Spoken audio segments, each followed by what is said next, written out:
During Apple's September 2018 event, my personal favorite was the new Apple Watch Series 4. Welcome everyone, it is Andrew here from AppleInsider, and we're going to dig in and check out everything new with Apple's latest wearable. The biggest news is the new nearly edge-to-edge display, which garners more than 30% more usable real estate. Series 4 has an updated casing that features more subtly rounded corners that match that of the new display. And don't worry, any of your existing Apple Watch bands will still work with the new Series 4. To go with the larger display, Apple has reworked many of the UI elements, including updating existing watch faces and including new ones. Developers are able to include new aspects to their complications as well, such as the rounded ones in the corners. Of course, Apple has updated all of their complications as well for the new watch faces, for the existing watch faces, and for that new display. All of the complications now look even better. The new Apple Watch will receiving the infograph and the infograph modular faces that we just saw, but all other Apple Watches will be getting 4 new ones thanks to watchOS 5. That includes these new Breathe, Fire and Water, Liquid Metal, and Vapor faces. The Apple Watch Digital Crown is a whole new mechanism, with brand new haptic feedback given as it's rotated, allowing for even more precision.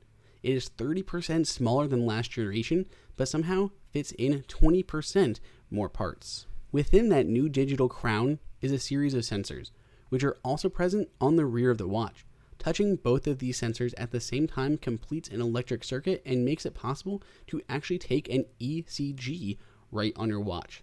The ECG is only one of a few new heart rate features. Series 4 is able to detect low heart rate as well as AFib, though some of these features may be coming in a future software update and not available at launch. Thanks to a newly upgraded accelerometer that has twice the dynamic range, Apple Watch Series 4 is able to detect falls. That includes 3 different types: just a standard fall, a trip, and a slip. Whenever the accelerometer detects one of these telltale motions, an alert will pop up on your wrist saying that it has detected a fall and gives you the option to call EMS through emergency services and the existing SOS feature, or just tell it it's okay, I'm fine, and you can get up and go about your day. If the Apple Watch does not detect any movement for about 60 seconds, it'll go ahead and call EMS for you automatically. At the same time that it's calling that emergency SOS number, it's also going to send your location to your emergency contact. This is even better if you have the cellular Apple Watch and you don't have to worry about having your phone around you. Other improvements here in the Apple Watch Series 4 is a 50% louder speaker, new and rearranged microphones, a seriously fast S4 processor, better cellular reception, and Bluetooth 5. Apple Watch Series 4 is available in 2 distinct sizes. 38 has gone to 40 millimeters, and what used to be the 42 is now at 44. So 40 and 44 millimeter sizes in stainless steel as well as aluminum. Aluminum comes in gold, silver, and space gray, and stainless steel comes in gold, silver, and space black. The ceramic edition has been retired, but those looking for a more pricier model have several Hermes options available. Orders have already begun, so you can go ahead and get yours in.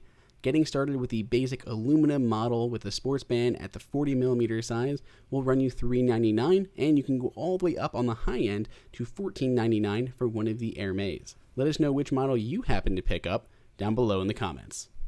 If you enjoyed this video, like it and hit that subscribe button. Also, check out our price guide, which makes it extremely easy to find the best deals on Apple products updated daily. Be sure to follow us on social media, and we'll see you in the next video.